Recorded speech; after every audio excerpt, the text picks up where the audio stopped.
misericordias de Dios son nuevas cada día. Hay muchas cosas que quisimos hacer hasta el día de hoy y no las pudimos hacer. Hoy tenemos la posibilidad de hacerlo. Porque cada día las misericordias son nuevas. Lo que hoy no podemos llegar a lograr, mañana en el nombre de Jesús lo vamos a poder disfrutar. Nuevas son las misericordias de Dios. Aleluya. Gloria a Dios. Como contaba mi esposa, tenemos 3 varones que están encargándose ahora de la iglesia. Hace 3 años va a ser ahora en septiembre que comenzamos una obra en Derqui, partido de Pilar. Y bueno, Dios nos está ayudando. Algunas fotos estamos poniendo en el Facebook, estamos construyendo. Y el otro día en la reunión de obreros decidimos poner todo lo que Dios pide de nosotros, porque sabemos que Dios va a hacer el resto, para que el próximo, no tenemos una fecha determinada, pero va a ser durante el mes de septiembre, vamos a cumplir 3 años y vamos, con la ayuda de nuestro Dios, vamos a poder inaugurar el templo. Así que bueno, los agregamos a la fuerza para que estén orando y que estén apoyándonos en este momento especial para la iglesia, para el barrio. Dios nos ha dado gracia para poder llegar al barrio. Generalmente la iglesia, o vienen a la iglesia gente de otros lugares, pero a veces cuesta que la gente del barrio se pueda acercar. Una de las principales causas es que la misma gente tiene vergüenza o tiene algún impedimento al decir, uy, ¿qué va a decir mi vecino? Que después de tanto tiempo, o que yo soy esto, que soy aquello, o que digo tantas cosas, me va a ver en la iglesia. Bueno, estamos orando, hay un matrimonio que justo vive al lado de la iglesia, que hace un tiempo ya se han comenzado a congregar, no recuerdo bien cuántos meses. Pero el domingo pasado que hubo bautismo, la esposa se bautizó. Y realmente es una bendición ver cómo Dios está trabajando en cada corazón. Es un privilegio poder compartir con ustedes, con mi esposa. Nos sentimos honrados por esta invitación que nos han extendido. Agradecemos a los pastores y a toda la iglesia. Y quiero compartir en esta mañana la palabra del Señor. Vaya buscando el libro de Nahum. Nahum es uno de los últimos profetas menores, que está ahí algunas páginas antes de Mateo. Ya ahí cerquita del Nuevo Testamento, cerquita de Zacarías, Malaquías, encontramos al profeta Nahum.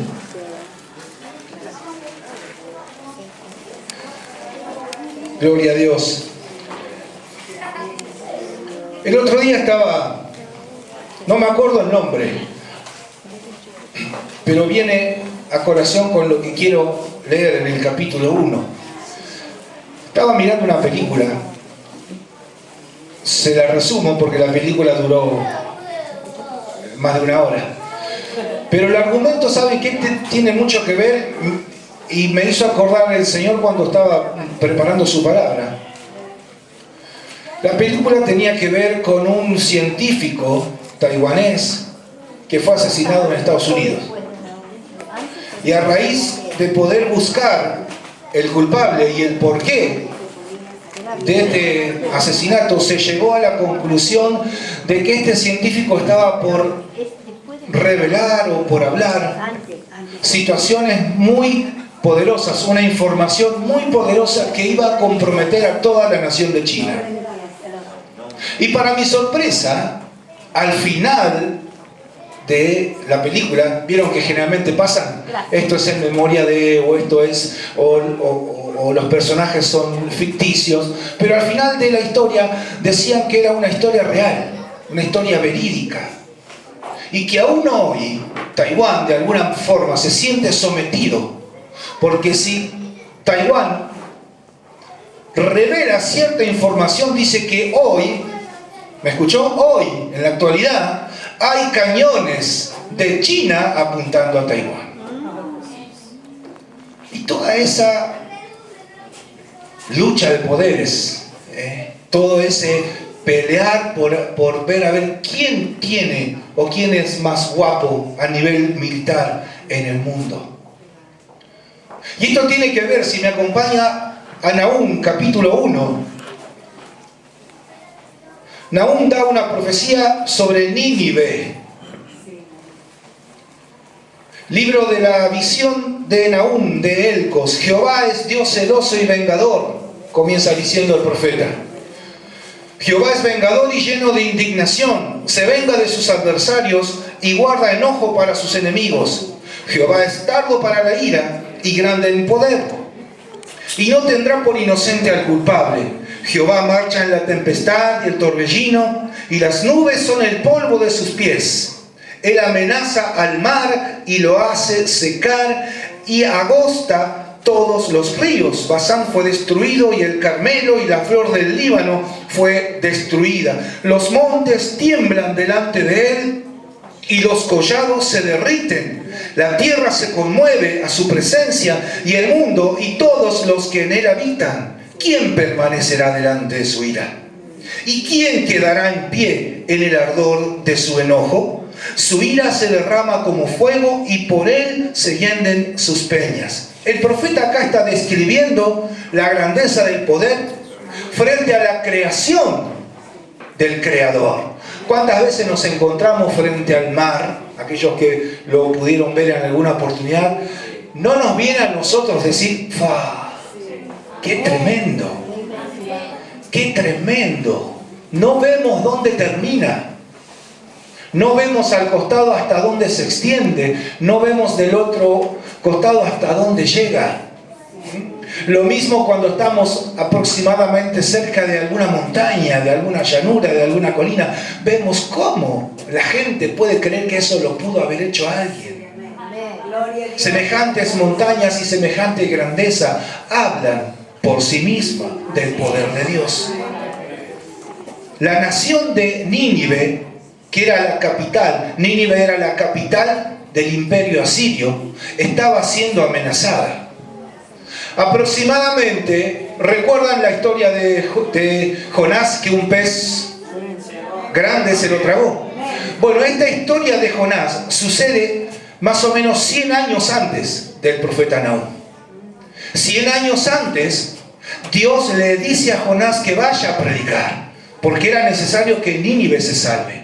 Jonás ahí medio rezongando, primero fue para un lado, pero después aceptó y fue. Y en ese tiempo la nación de Nínive recibió al Señor, recibió salvación. Pero ¿qué pasa? 100 años más tarde, Dios nuevamente habla por medio del profeta Nahum. Pero acá la circunstancia era un poco distinta, un poco diferente. La ciudad se sentía amenazada por el imperio asirio, que era el imperio, la potencia más grande en ese tiempo.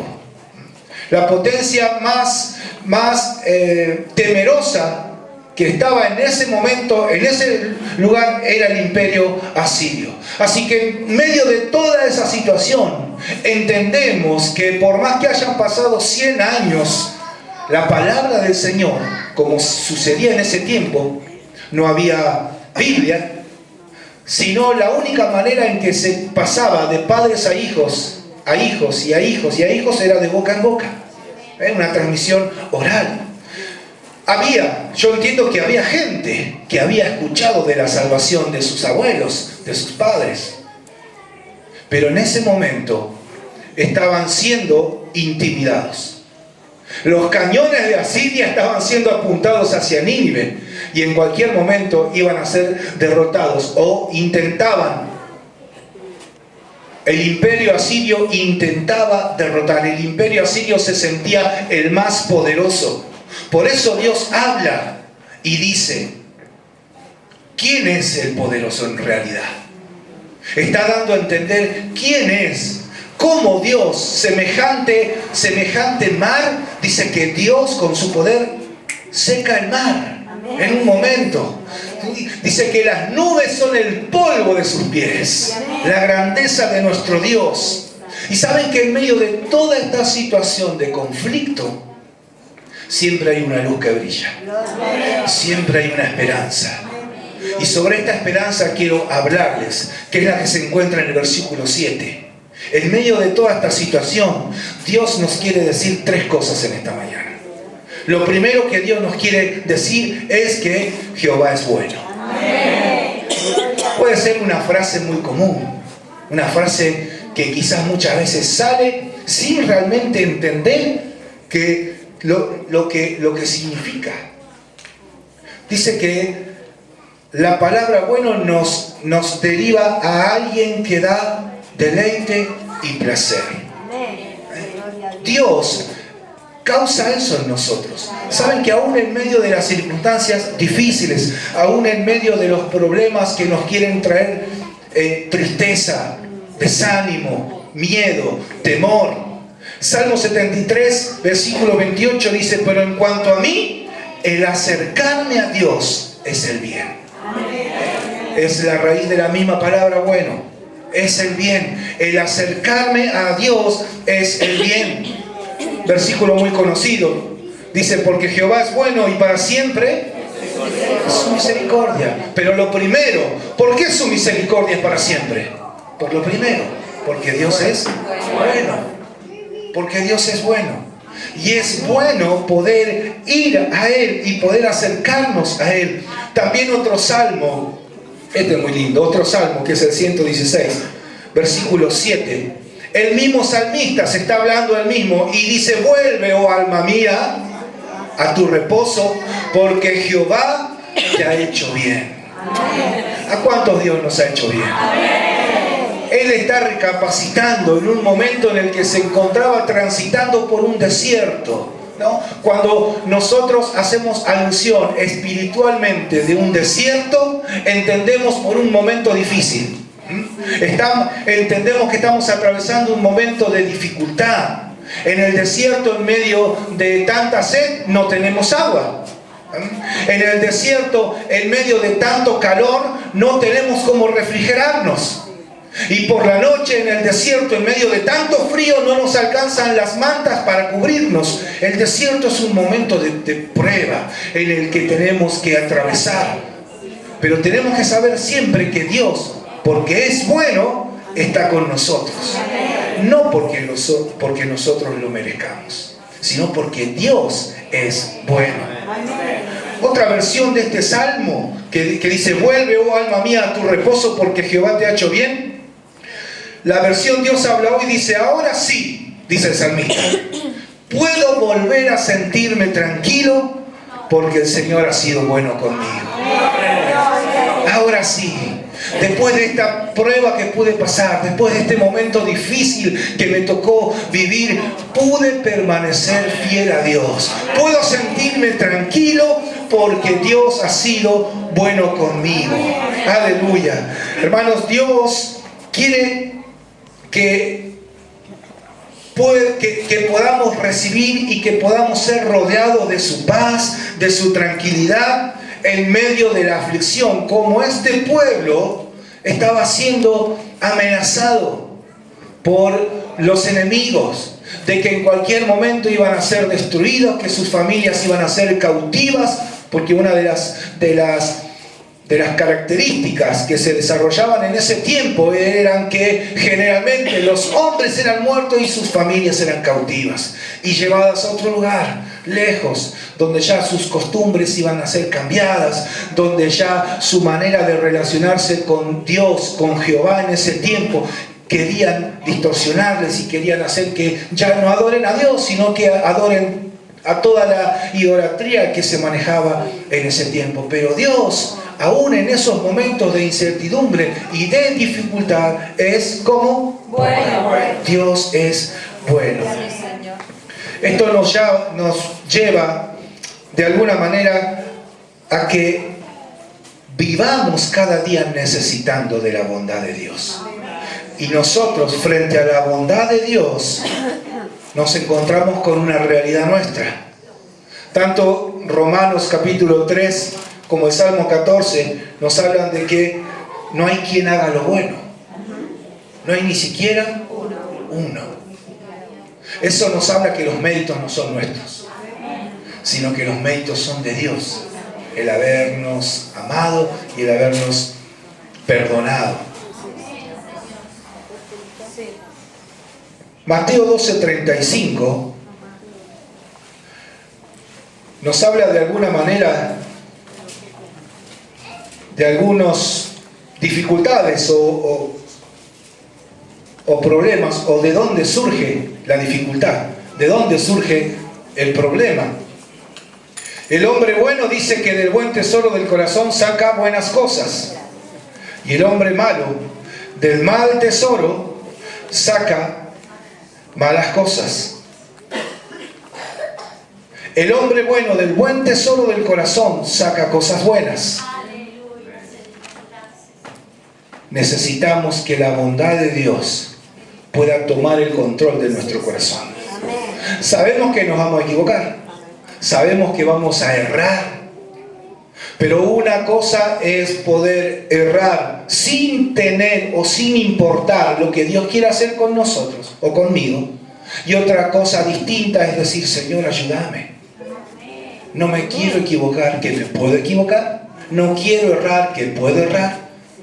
Pero ahí se manifiesta y ahí se ve la grandeza de nuestro Dios. Ahí se ve la bondad de nuestro Señor. Como Dios es bueno, necesitamos entregarle todo nuestro corazón.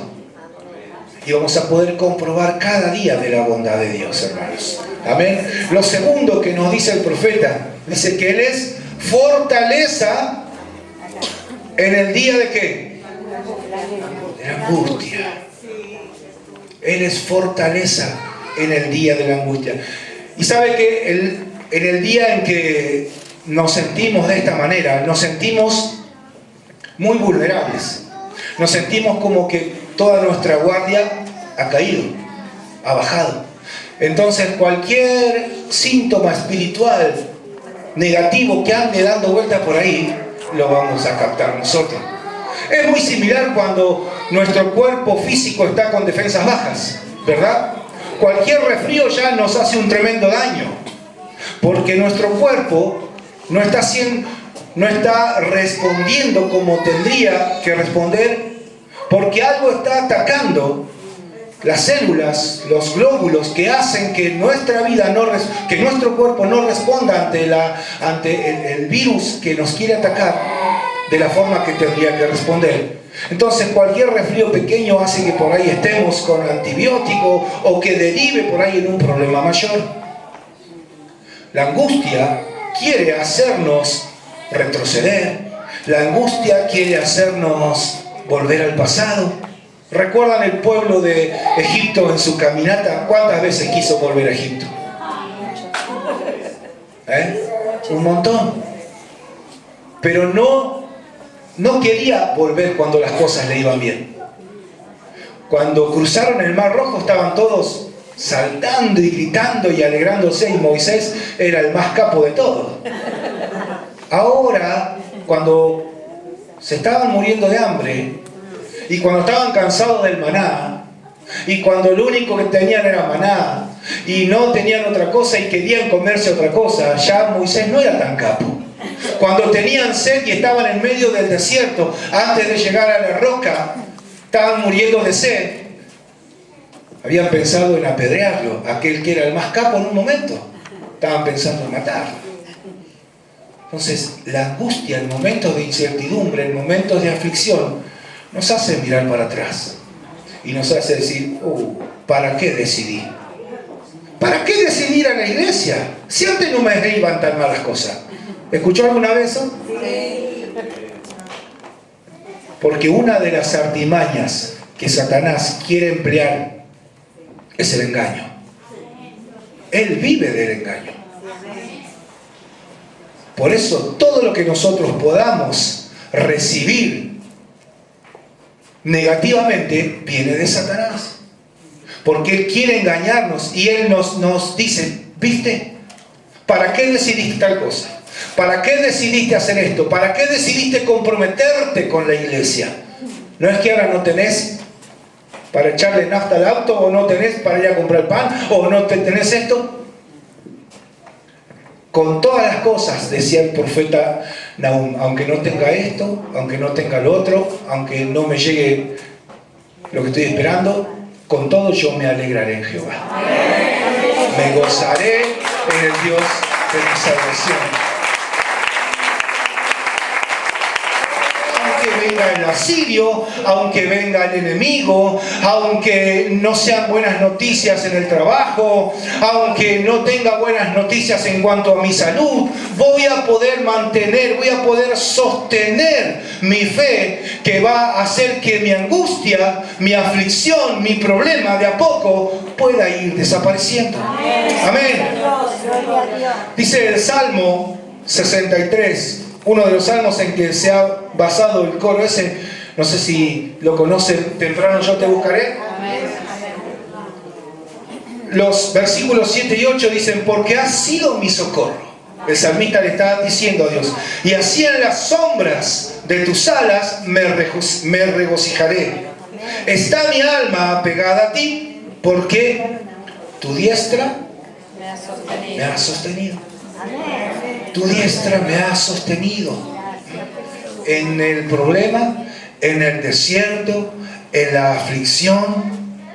¿Y cómo podemos, rápidamente les comento, cómo podemos ser fortalecidos? Hay varias maneras que podemos ser fortalecidos. La primera es esperando en Dios. El profeta Isaías, capítulo 40, versículo 31, dice que los que esperan en Dios tendrán nuevas fuerzas. Van a tener nuevas fuerzas. Esto no significa que por ahí no hayamos pasado, como dice Nahum, por angustia, o por aflicción, o por dudas. Pero si en un momento determinado recapacitamos nuevamente y decimos, no, pero yo tengo que tener mi confianza en Dios, voy a seguir esperando en sus promesas. Dice que va a haber nuevas fuerzas. Los que confían en el Señor tendrán siempre nuevas fuerzas, dice otra versión. Siempre. Porque nuestra confianza está en Dios. ¿De qué otra manera? Con nuestra mirada, pero con nuestra mirada puesta en Él. Dice Hebreos 12:2, puestos los ojos ¿dónde? En Jesús. No puestos los ojos en el buen sueldo que conseguí. No puestos los ojos en el buen trabajo que me consiguieron. No puestos los ojos en aquel que me puede hacer entrar para estar en un lugar mejor, para tener un puesto mejor. No, puestos mis ojos en Jesús. Jesús es el que maneja todas las situaciones en mi vida, en mi trabajo, en mi economía, en mi familia. Puestos los ojos en Jesús, porque Él es el autor y el consumador de la fe. El Salmo 121 dice, alzaré.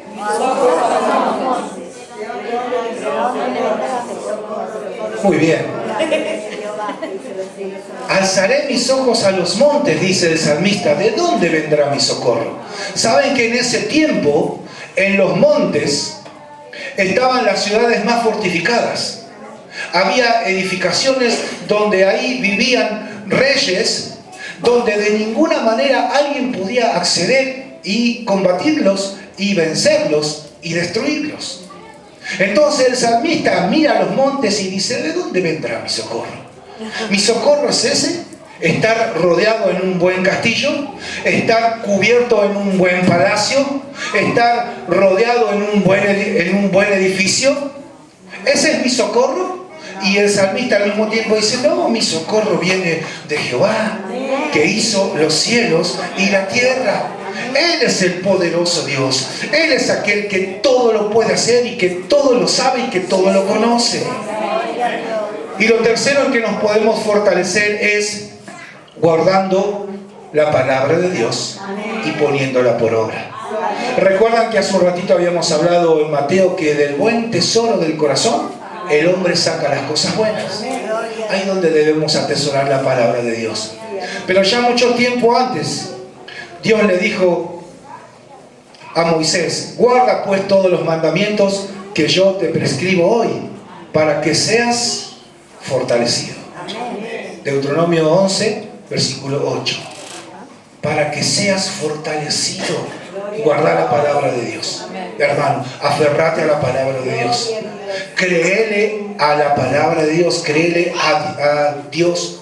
Porque muchos, todo el mundo, salvo algunos ateos, algunos escépticos, pero todo el mundo dice creer en Dios. Pero créele a lo que Dios dice. Cuando dice: yo soy quien te sustento, yo soy el que te vi desde el principio. Porque el recibir las bendiciones de Dios, por eso mucha gente no se quiere someter a las bendiciones de Dios, porque el recibir las bendiciones de Dios a nosotros también nos hace partícipes de las obligaciones que nosotros tenemos que dar a Dios. Someternos a su palabra, someternos a los mandamientos de Dios. Todo el mundo sabe no matar, no tener dioses ajenos, no hablar mal y bueno, cuántas otras cosas más. Pero eso es una base general. ¿Cuántas otras cosas hay que decir? Ojo con la intención que hay en nuestro corazón. ¿Con qué intención queremos acercarnos? ¿O cuáles son las intenciones reales de nuestro corazón? Guardemos la palabra de Dios en todo, para que podamos ser fortalecidos. Volvamos, si es que estamos un poco alejados, volvamos a la palabra de Dios. Ahí vamos a encontrar todo lo que necesitamos. Ahí vamos a encontrar todo lo que Dios quiere de nosotros. Frente a la fortaleza que Dios nos da, nosotros podemos ver nuestra debilidad. Romanos 5:6 dice: porque Cristo, cuando aún éramos débiles, a su tiempo murió por los impíos. Acá la palabra débil no tiene que ver con aquel que no tiene fuerza, con aquel que no tiene la manera. Acá la palabra debilidad significa incapacidad, porque nosotros, por nuestros propios medios, no podíamos ser salvos. Otra versión dice: como nosotros éramos incapaces de salvarnos, Cristo en el momento oportuno. ¿Cuánto llegó Dios en el momento justo a sus vidas? Dios es... no hay cualidades para nombrar a Dios, nos quedaríamos cortos. Dios es todopoderoso. Hay una palabra que hace alusión a interpretar que Dios es poderosísimo. Poderosísimo es nuestro Dios. Como nosotros éramos incapaces de salvarnos, Cristo en el momento oportuno murió por los malos. Primera de Corintios 12:10 dice: por lo cual, por amor a Cristo, me gozo en las debilidades, dice el apóstol Pablo, en afrentas, en necesidades, en persecuciones, en angustias, porque cuando soy débil, entonces soy fuerte. Acá el apóstol Pablo parecería decir como que es un kamikaze, que le gusta sufrir, que le gusta pasar por cosas malas. Pero cuando él dice: porque yo he pasado por todas esas cosas, porque cuando soy débil, ¿qué significa? Cuando soy incapaz, cuando no puedo por mis propios medios, entonces soy fuerte, entonces soy fortalecido en Dios. La gracia de Dios me llena, la gracia de Dios me alimenta y me hace que mi debilidad, mi incapacidad de enfrentar un problema y salir victorioso, se transforma en una fuerza sobrenatural que viene de Dios y que nada ni nadie la va a poder detener. Gloria a Dios. Aleluya. Jehová es bueno, hermanos. Fortaleza en el día de la angustia. Y lo último, conoce a los que en Él confían. ¿Cuántos confían en Dios? Gloria a Dios. Dios te conoce entonces. Dios te conoce y sabe de tu situación, sabe de tu problema, sabe de tus lágrimas, aunque quizá toda tu familia no lo sepa. Sabe de tu quebranto en el corazón, sabe de tu deseo más profundo y de tu anhelo más querido. Jehová conoce el camino de los justos, dice el Salmo capítulo 1, versículo 6. Él conoce el camino. Él conoce lo que está por delante. Él conoce lo que va a suceder hoy a la tarde. Él conoce lo que va a suceder el próximo jueves. Él conoce lo que va a suceder dentro de 15 días. Porque la Biblia nos dice que Él es desde la eternidad hasta la eternidad. Y en el medio estamos nosotros. Por eso cuando Dios te dice algo o cuando Dios te hace sentir algo, hacele caso. Prestale atención. Prestale oído. Cuando Dios te inquieta con alguna necesidad que estás por tomar. Yo siempre hago algo ante la duda, como que siempre me tomo un tiempo más para decidir. Cuando hay algo que te está inquietando, cuando hay algo que te está molestando, ¿será que por ahí algo te cayó mal? Puede ser, algo que comiste. Pero ¿por qué no darle también una parte o una opción? ¿Será Dios que me está hablando? ¿Será Dios que me está deteniendo para que no decida lo que voy a decidir? ¿Será Dios que me está deteniendo para que no hable lo que tengo que hablar? Porque por ahí hay todavía bronca y dolor en mi corazón. ¿Será mejor que Dios primero trate un poquito y después al hablar? Porque el hablar tiene que traer paz, tiene que traer edificación, tiene que traer bendición. No es siempre como en alguna oportunidad escuché, no, Dios lo que me dice, yo lo digo. Dios es bendición. Si bien Dios se enojó, Jesús se enojó entrando al templo y con un látigo latigueando a todo el mundo porque estaban usurpando la casa de Dios y le estaban dando otro uso a lo que significaba casa de oración y casa de Dios. Pero si bien se enojó el Señor, el otro 99% de las veces te repite una y otra vez: aunque te equivoques yo te levanto, aunque peques yo estoy con vos, aunque te equivoques no dudes en arrepentirte, una y otra vez. Entonces la palabra de Dios nos trae bendición y Él nos conoce, como le dijo a Jeremías: antes que te formase en el vientre de tu madre yo te conocí. Conoce de dónde venimos. Él conoce a dónde vamos. Alguna vez habremos escuchado a alguien decir: no sé para qué nací, no sé para qué vivo, ¿no? Una persona que está llena de problemas y de angustia. Lo mejor que puede hacer o lo mejor que podemos aconsejarle es decir: lee la Biblia, lee tal cosa o lee este otro. Ahí vas a encontrar de dónde venís y vas a saber a dónde vas. Lee la palabra de Dios. Juan capítulo 10 versículo 4 dice Jesús: conozco a mis ovejas y ellos conocen mi voz. Jesús conoce. No recuerdo en qué parte hay un pasaje donde dice que los ojos de Dios, los ojos de Jehová están recorriendo la tierra. ¿No te da paz, hermano, seguridad, saber de que Dios me conoce? Porque yo confío en Él. Y si sus ojos están mirándome, Él va a saber dónde poner su mano para guardarme, dónde poner su mano para cuidarme y para bendecirme.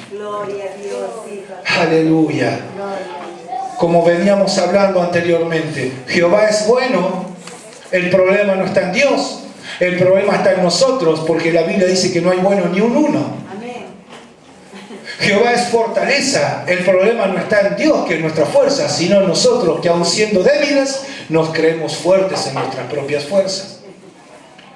Y gracias a Dios que Dios dice que conoce a los que en Él confían. La pregunta también vale para nosotros aquí. Nosotros, ¿cuánto conocemos a Dios?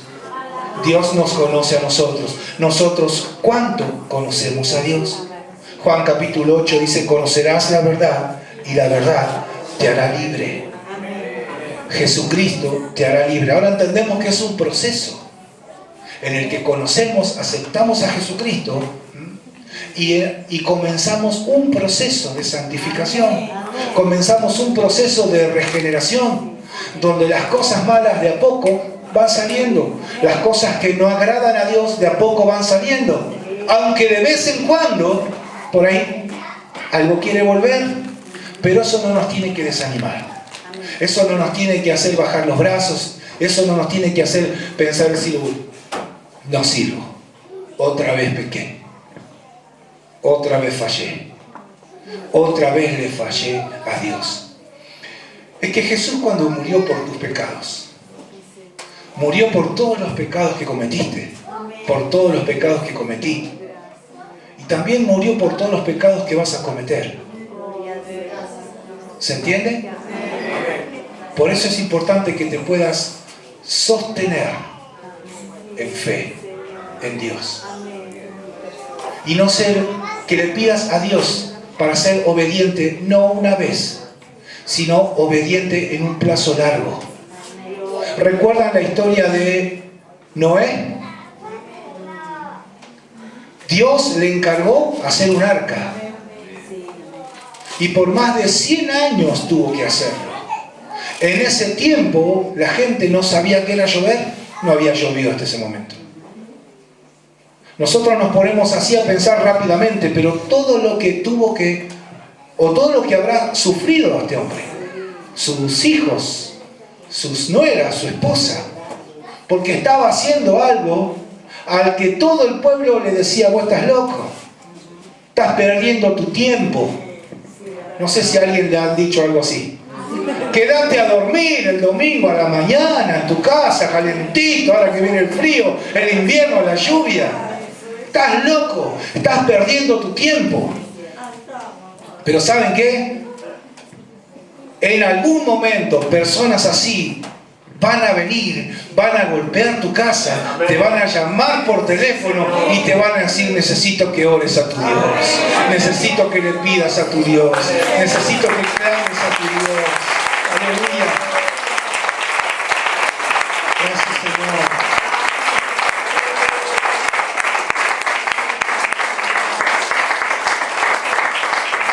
Termino con esto. Hay un deseo de Dios para nuestras vidas. Lo dice el apóstol Pablo, hablándole a Timoteo. Dice, él quiere que todos los hombres sean salvos y vengan al conocimiento de la verdad. Que sepan quién es Jesucristo. Efesios capítulo 4, versículo 13 dice, hasta que todos, ¿cuántos? Todos lleguemos a la unidad de la fe y que todos lleguemos a la unidad del conocimiento del Hijo de Dios. Del conocimiento del Hijo. Gracias. Y Colosenses 1:9 dice que seáis llenos del conocimiento de su voluntad.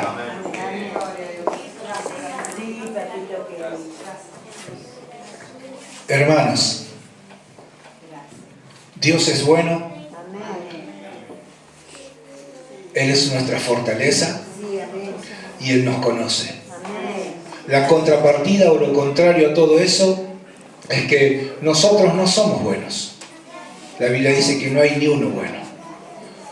Pero por medio de Jesucristo nos hacemos justos. Dice que Él es nuestra fortaleza en el día de la angustia. Nosotros somos todo lo contrario. Somos debilidad humana en todo momento. Pero en Dios somos más que vencedores. Somos más que vencedores. Aleluya. Y dice lo último que Él nos conoce. Ahora nosotros anhelamos en esta mañana. Los invito a que podamos ahí en nuestro asiento dar un paso a decir: Señor, oh, cuánto necesito conocerte. Señor, mira mi debilidad. Señor, mira mi incapacidad de enfrentar este problema. Señor, mira que yo a veces quiero ser bueno, pero no me sale. Ayúdame, Señor. Y Padre, ayúdame a que yo pueda conocerte más. El profeta Oseas en un momento dice que el pueblo de Dios fue destruido porque le faltó conocimiento. ¿Conocimiento de qué? ¿De la situación? ¿Conocimiento o estrategia humana sobre el ejército enemigo? Le faltó conocimiento de Dios, de quién era Dios, que podían confiar en aquel, aunque el enemigo venga con 10.000 o con 100.000, que nuestra fortaleza iba a estar y nuestra victoria iba a estar en Dios y no en nuestra capacidad humana. Cerremos nuestros ojos un instante, hermanos. Aleluya. Oh, gracias, Jesús. Señor, mira. Señor, míranos. Señor, mira nuestra condición. Mira nuestra situación, Señor. Aleluya. Aleluya.